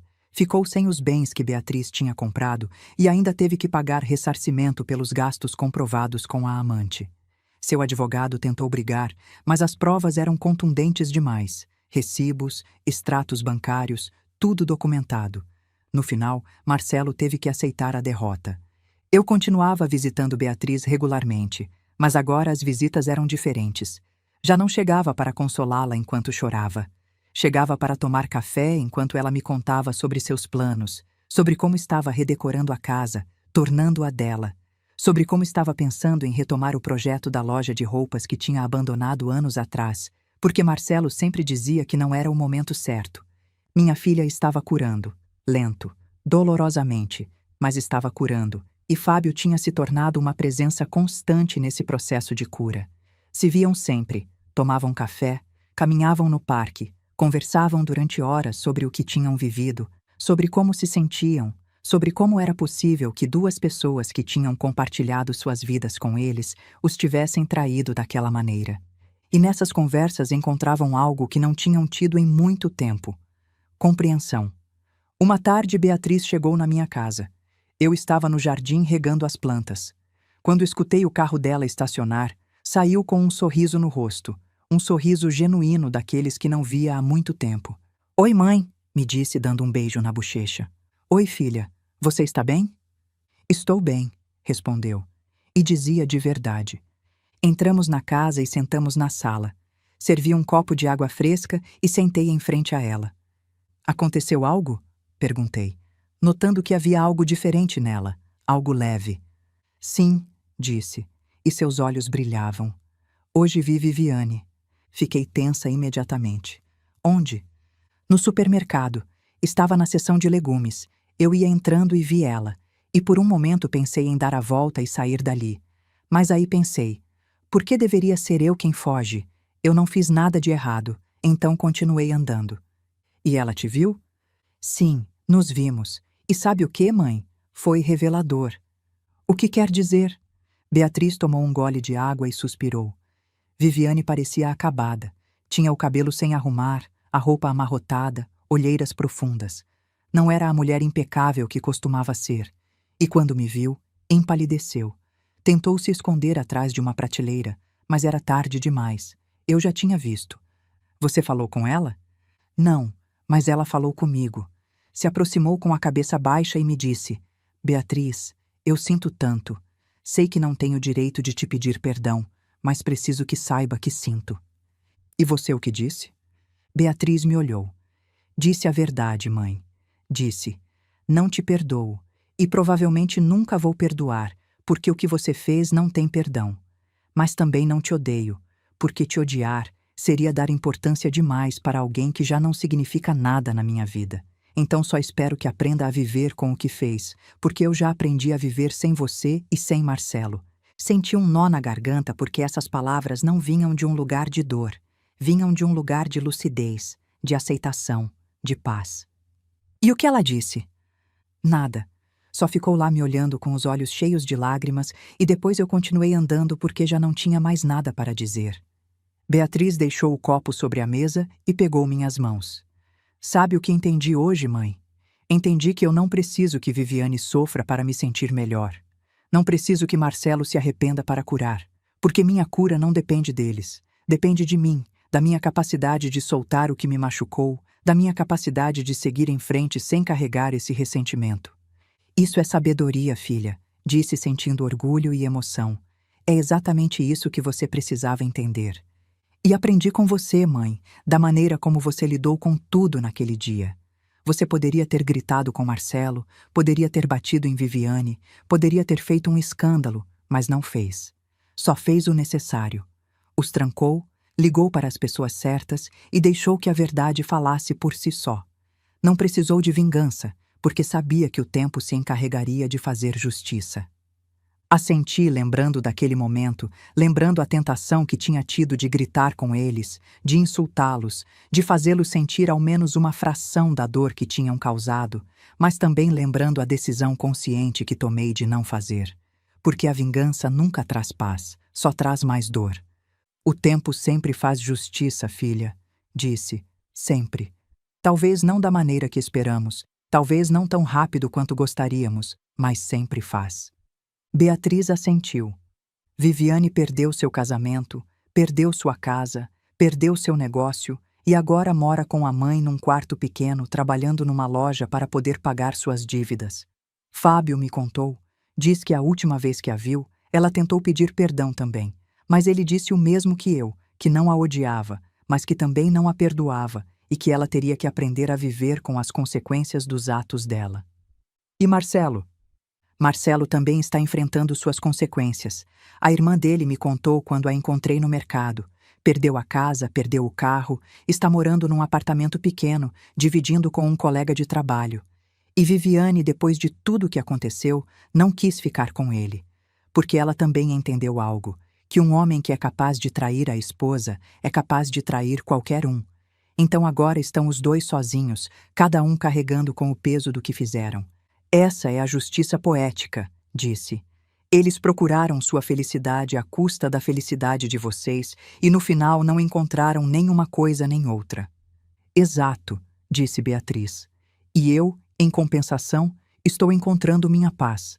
Estou reconstruindo minha vida. Estou aprendendo a confiar de novo em mim, no futuro e talvez algum dia em outra pessoa. Olhei para ela com curiosidade. Está falando de Fábio? Beatriz corou um pouco. Não sei, mãe.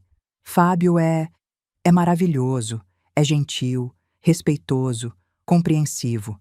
Passamos muito tempo juntos e me sinto confortável com ele, mais confortável do que jamais me senti com Marcelo. Mas também tenho medo. Medo de voltar a confiar, medo de voltar a abrir meu coração e que me machuquem de novo. Esse medo é normal, filha. E é saudável, porque significa que você está sendo cuidadosa, que não está se jogando em algo sem pensar. Mas você também tem que lembrar que nem todos os homens são como Marcelo. Nem todos os relacionamentos terminam em traição. E Fábio até agora te demonstrou ser diferente. Eu sei. E por isso estou levando as coisas com calma, sem pressa, só deixando que as coisas fluam. Isso é sábio. Beatriz sorriu. Ele me convidou para jantar no próximo fim de semana num restaurante, como um encontro de verdade, e eu disse que sim. Senti alegria pela minha filha porque, depois de tanta escuridão, finalmente estava se permitindo ver um pouco de luz. Fico muito feliz, filha. Você merece. Merece ser feliz. Merece um homem que te valorize, que te respeite, que te ame de verdade. Obrigada, mãe, por tudo, por ter estado aí, por não ter duvidado em trancá-los, por ter feito aquelas ligações. Porque se você não tivesse feito isso, talvez eu ainda estivesse vivendo naquela mentira. Talvez ainda estivesse casada com Marcelo, acreditando que éramos felizes, enquanto ele continuava se vendo com Viviane pelas minhas costas. Fiz o que qualquer mãe faria, filha, te proteger, mesmo que isso significasse te mostrar uma verdade dolorosa. Mas nem todas as mães fariam. Mãe, há mães que preferem o silêncio, que preferem não se meter, que preferem deixar que suas filhas descubram as coisas por si mesmas, mesmo que isso signifique mais dor. Mas você não. Você teve a coragem de agir e isso me salvou. A abracei forte, e naquele abraço senti que toda a dor que tínhamos atravessado durante o último mês valeu a pena porque minha filha estava bem, estava curando, estava encontrando seu caminho. Os dias seguintes foram mais tranquilos. Beatriz seguiu em frente com sua vida. Começou os trâmites para abrir sua loja de roupas. Fábio a ajudou com alguns contatos, com alguns conselhos, e pouco a pouco a amizade entre eles foi se convertendo em algo mais. Não foi um romance de cinema, não houve gestos grandiosos nem declarações dramáticas. Foi algo sutil, natural, como duas pessoas que, depois de terem sido machucadas, se encontraram e decidiram se dar uma chance com calma, com respeito, com honestidade. E eu, do meu lugar de mãe, observava tudo com gratidão, porque sabia que minha filha estava em boas mãos, não só nas mãos de Fábio, mas nas próprias mãos, porque tinha aprendido a se valorizar, a se respeitar, a não se conformar com menos do que merecia. Um dia, enquanto tomávamos café na casa dela, Beatriz me disse algo que nunca esquecerei. Mãe, você alguma vez me perguntou o que eu teria feito no seu lugar naquele dia quando encontrou Marcelo e Viviane no banheiro? E eu não te respondi porque não sabia, mas agora sei. O que teria feito?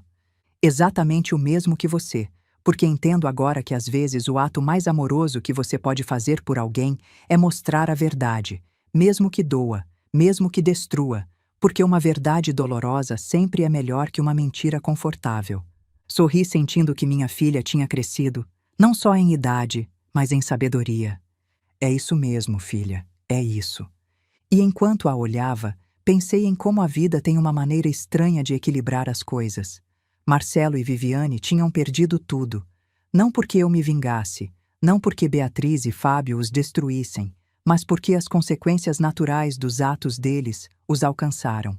Porque quando você constrói sua felicidade sobre a mentira, sobre a traição, sobre a dor de outros, mais cedo ou mais tarde, essa casa desmorona e não há maneira de sustentá-la. E nós, os que fomos machucados, aprendemos algo valioso. Aprendemos que a justiça nem sempre precisa de gritos, nem sempre precisa de vingança.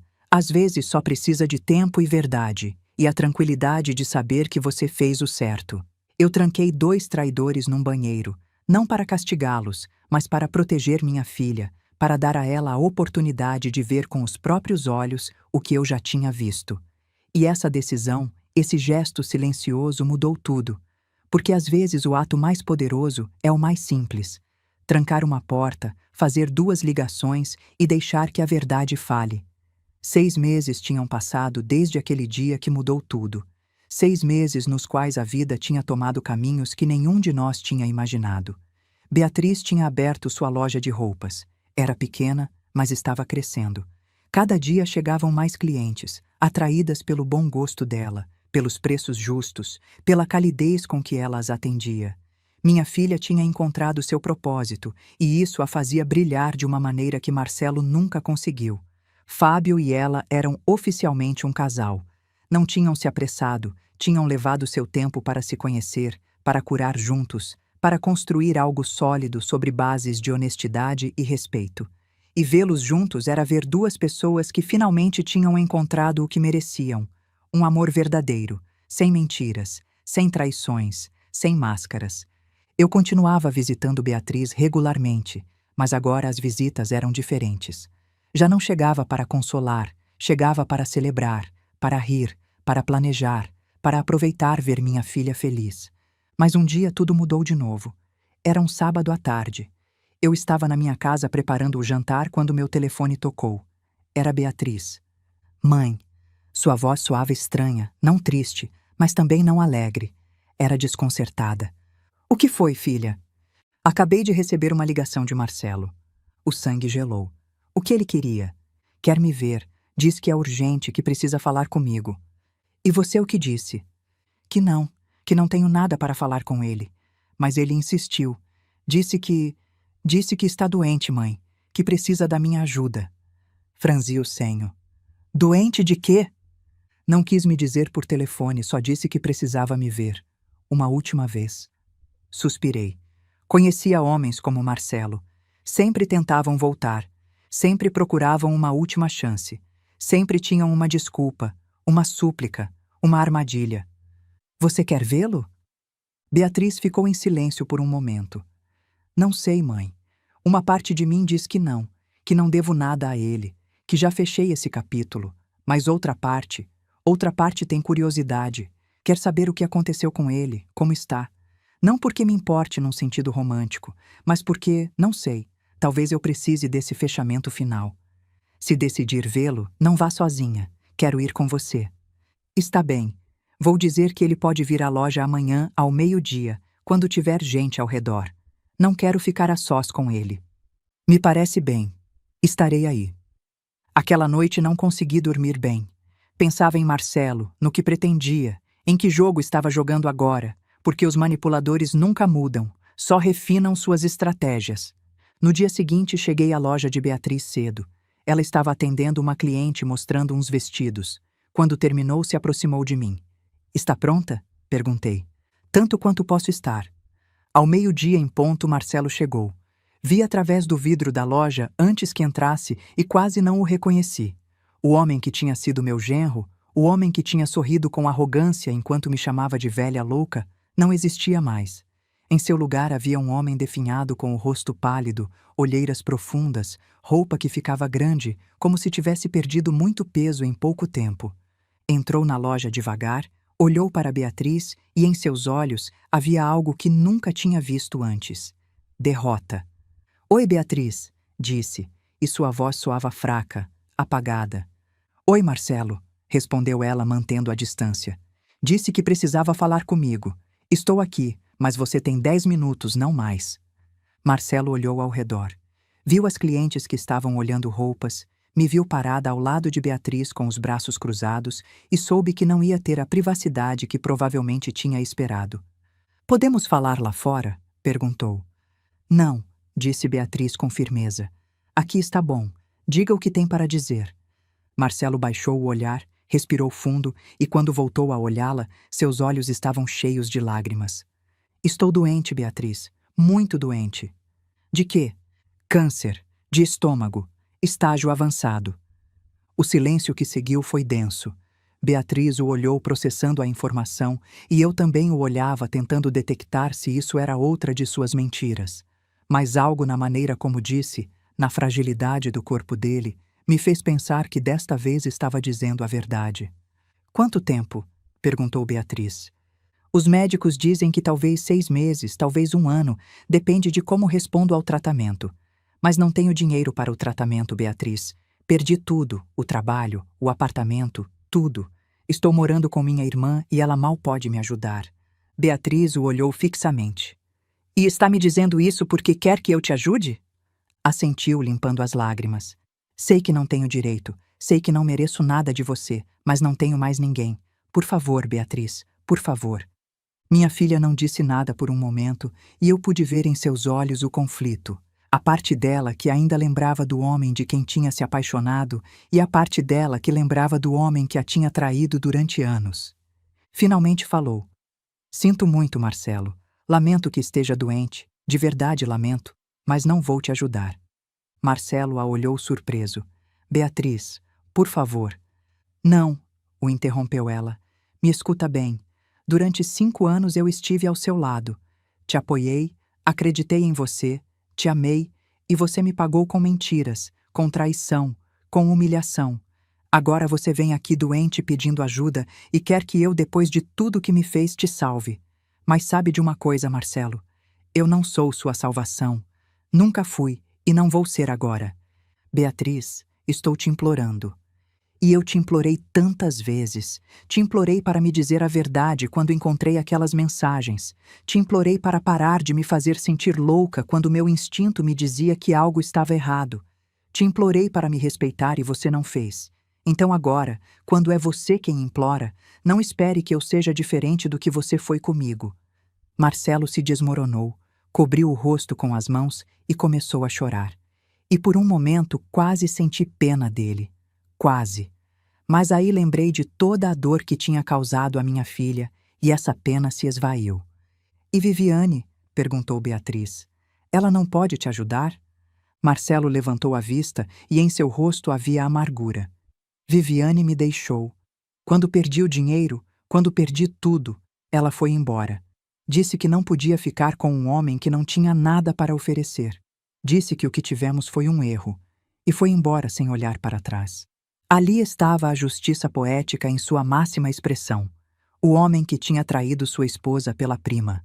Agora tinha sido abandonado por essa mesma prima quando não tinha mais nada para dar. Então agora você sabe como se sente, disse Beatriz, e sua voz era calma, mas firme. Agora você sabe o que é ser abandonado por alguém em quem confiava. Agora você sabe o que é ficar sozinho, sem apoio, sem amor, sem nada. E talvez, só talvez, isso te ajude a entender uma fração da dor que me causou. Marcelo a olhou com olhos suplicantes. Beatriz, por favor, sei que não mereço seu perdão, mas preciso da sua ajuda. Não tenho mais ninguém. E eu também não tinha ninguém quando você me traiu. Só tinha minha mãe e a mim mesma, e aprendi que isso era suficiente. Então te desejo o melhor, Marcelo. Espero que encontre a ajuda que precisa, mas não vai ser de mim. Marcelo ficou ali parado, quebrado, e depois, sem dizer nada mais, deu meia volta e saiu da loja. Vi ele caminhar pela rua curvado, derrotado, sozinho. E pensei em como a vida tem uma maneira de equilibrar as coisas. Nem sempre da maneira que esperamos, mas sempre da maneira que precisamos. Beatriz se virou para mim. Seus olhos estavam cheios de lágrimas, mas seu rosto estava sereno. Fiz certo, mãe. Fez o correto, filha. Você não é responsável por salvá-lo. Ele tomou suas decisões e agora está enfrentando as consequências. Ela assentiu. Sei que deveria sentir pena dele, e talvez uma pequena parte de mim sinta, mas a maior parte de mim só sente paz, porque sei que fechei essa porta para sempre e que não vou voltar a abri-la. Aquela noite Beatriz me ligou. Me disse que Fábio tinha passado pela loja depois que Marcelo tinha ido embora, que tinha contado tudo e que Fábio a tinha abraçado e dito que estava orgulhoso dela, que o que tinha feito requeria uma fortaleza que muito poucas pessoas têm. Sabe o que ele me disse, mãe? Me contou Beatriz.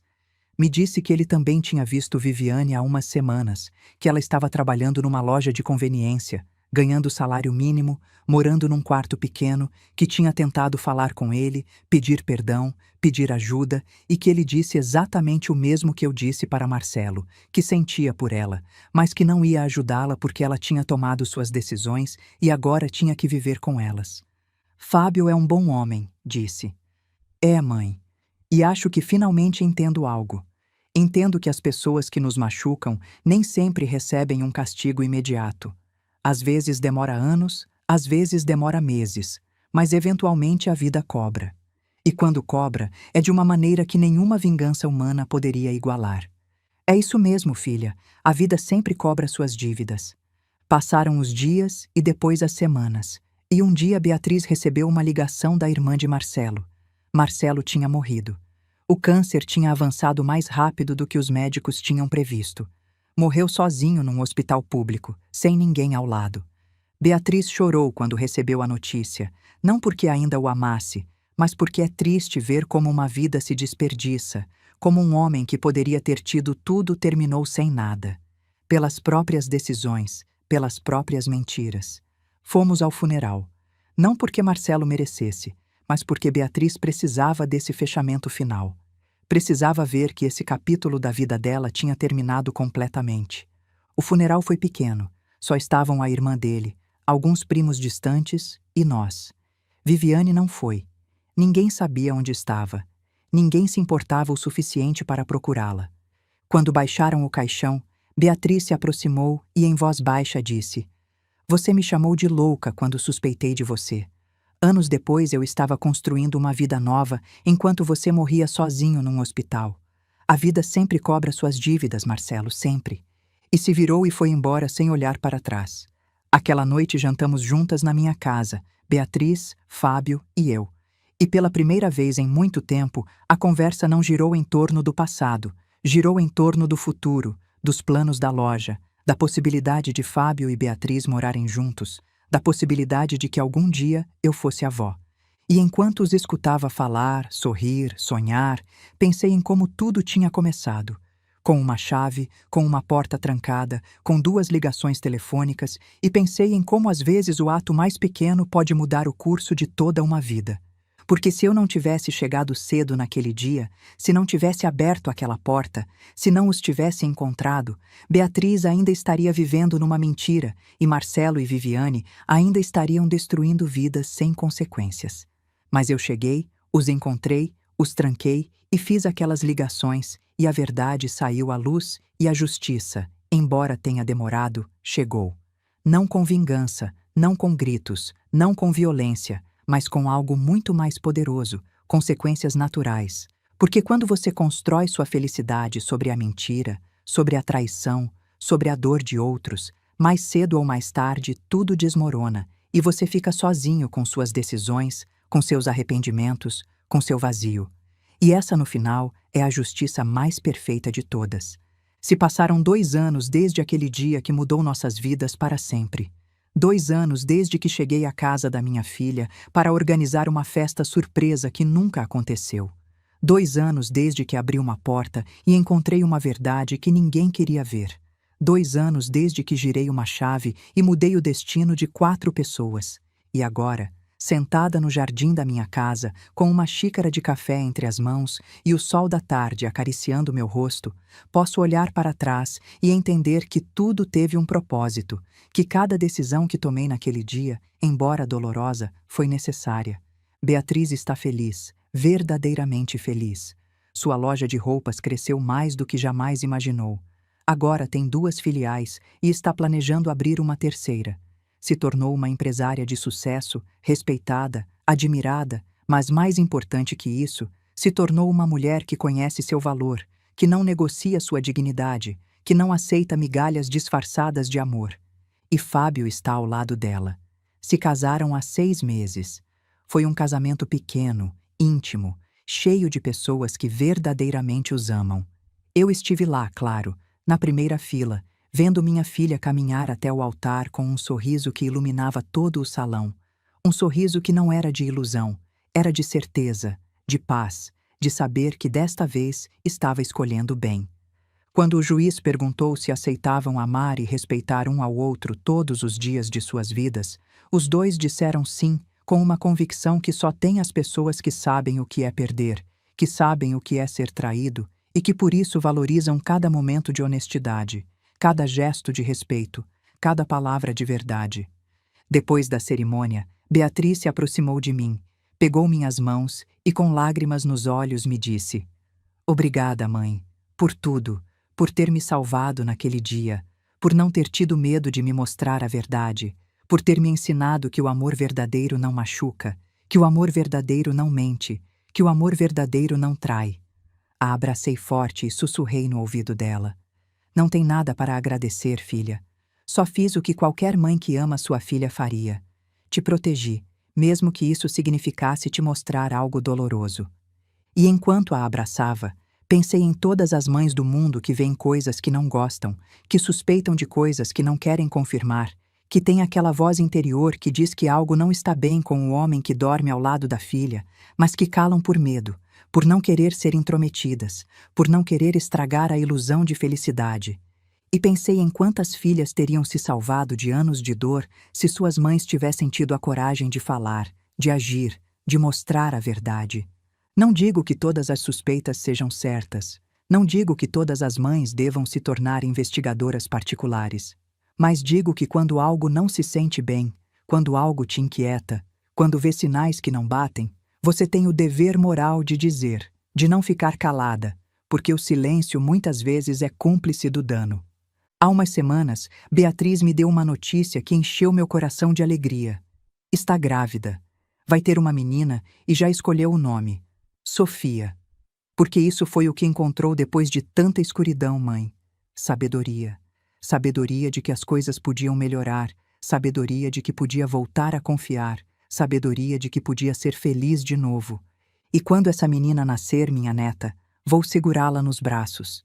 Vou olhar nos olhos dela e vou prometer o mesmo que prometi à mãe dela no dia em que nasceu, que sempre vou protegê-la, que sempre vou dizer a verdade, mesmo que doa, que sempre vou estar ali para ela nas boas e nas ruins, porque isso é o que fazem as mulheres da nossa família. Nos sustentamos, nos cuidamos, nos dizemos as verdades que ninguém mais quer dizer. Às vezes penso em Marcelo, em como terminou, sozinho, doente, arrependido. E não sinto satisfação pelo sofrimento dele, mas também não sinto culpa porque ele escolheu seu caminho. Ele decidiu trair, ele decidiu mentir. Ele decidiu construir sua felicidade sobre a dor da minha filha e a vida com sua sabedoria infinita cobrou dele. Não porque eu tenha o amaldiçoado, não porque Beatriz tenha desejado o mal, mas porque é assim que o universo funciona. O que você planta, você colhe. E Marcelo plantou mentiras, traição, egoísmo e colheu solidão, doença, abandono. Também penso em Viviane. Não sei onde está agora. Não sei como está e também não me importa muito, porque as pessoas que traem quem confia nelas, que destroem casamentos, que brincam com os sentimentos de outros como se fosse um jogo, eventualmente ficam sozinhas porque ninguém quer estar perto de alguém em quem não se pode confiar. Fábio me contou há pouco que ouviu por terceiros que Viviane tentou voltar com ele, que mandou mensagens, cartas, que apareceu no trabalho dele suplicando uma chance, mas ele não deu porque aprendeu, igual que Beatriz, que perdoar alguém que te traiu não é sinal de fortaleza, é sinal de falta de amor próprio. Disse o mesmo que Beatriz disse para Marcelo, me contou Fábio, que lamentava que estivesse sozinha, que lamentava que estivesse sofrendo, mas que essas eram as consequências das decisões dela e que eu já tinha fechado essa porta para sempre. E me senti orgulhosa dele, porque os homens bons, os que valem a pena, são os que sabem quando caminhar para frente sem olhar para trás. Agora, quando vejo Beatriz e Fábio juntos, vejo algo que nunca vi no casamento de Beatriz com Marcelo. Vejo respeito, vejo honestidade. Vejo duas pessoas que se cuidam mutuamente, que se comunicam, que não têm segredos, que constroem seu relacionamento sobre bases sólidas, não sobre mentiras frágeis. E sei que quando Sofia nascer, vai crescer num lar cheio de amor verdadeiro, não de aparências, não de máscaras, mas de amor real, do que não precisa se esconder. Às vezes, quando estou sozinha, penso naquele dia, em como tudo poderia ter sido diferente se eu tivesse chegado 5 minutos mais tarde, ou se tivesse decidido não ir à casa de Beatriz naquele dia, ou se tivesse ignorado os barulhos que vinham do banheiro. Mas não fiz. Cheguei a tempo, abri aquela porta, vi e agi. E essa ação, esse momento de coragem, salvou minha filha de anos de dor. Deu a ela a oportunidade de sair de uma mentira e entrar numa verdade. Deu a ela a oportunidade de reconstruir sua vida, de encontrar um amor real, de ser feliz. E se tivesse que fazer de novo, faria exatamente igual, sem duvidar. Porque proteger sua filha não é só alimentá-la quando tem fome ou curá-la quando está doente. Também é mostrar as verdades que ninguém mais vai mostrar, mesmo que essas verdades doam, mesmo que essas verdades destruam, porque uma verdade dolorosa sempre é melhor que uma mentira confortável. Hoje, enquanto tomo meu café neste jardim que cuidei durante tantos anos, penso em todas as mulheres que estão passando pelo que Beatriz passou. Mulheres que sentem que algo não está bem em seus casamentos. Mulheres que veem sinais, mas têm medo de confirmá-los. Mulheres que estão vivendo mentiras sem saber. E se pudesse dizer algo a elas, diria isto: confie na sua intuição. Aquela voz interior que diz que algo não bate, que algo não se sente bem, não está louca, não está exagerando, está tentando te proteger. E quando essa voz falar, escute-a, investigue, pergunte, procure a verdade, mesmo que tenha medo do que possa encontrar, porque viver numa mentira não é viver, é sobreviver. E você merece mais que isso. Merece um amor que não tenha que se esconder, um amor que não tenha que mentir, um amor que não tenha que trair. E se descobrir que a pessoa que ama esteve mentindo, lembre-se disso. A dor que sente hoje não é permanente, é temporária. E do outro lado dessa dor, há uma vida nova te esperando. Uma vida onde pode voltar a confiar, onde pode voltar a amar, onde pode voltar a ser feliz. Mas primeiro tem que ter a coragem de soltar o que te machuca, mesmo que doa, mesmo que tenha medo, mesmo que não saiba o que vem depois, porque o futuro, embora incerto, sempre é melhor que um presente cheio de mentiras.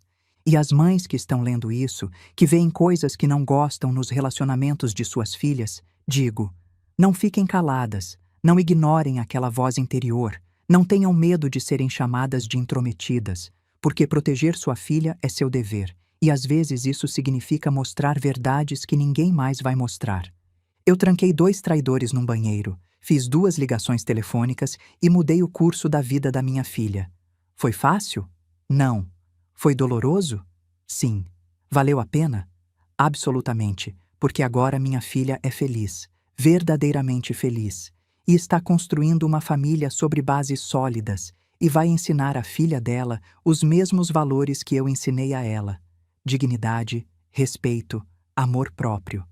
E quando Sofia crescer, vai saber que vem de uma linha de mulheres fortes, mulheres que não aceitam migalhas, mulheres que não negociam sua dignidade, mulheres que se sustentam umas às outras, que se cuidam, que se dizem a verdade, e essa vai ser minha herança. Não dinheiro, não propriedades, mas valores, fortaleza, sabedoria. Termino meu café.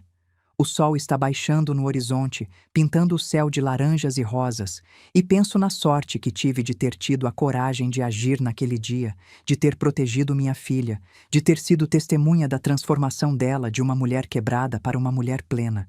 E penso em Marcelo, no último olhar dele quando me chamou de velha louca e sorriu, porque essa velha louca foi quem destapou a mentira dele, quem protegeu a filha, quem mudou tudo.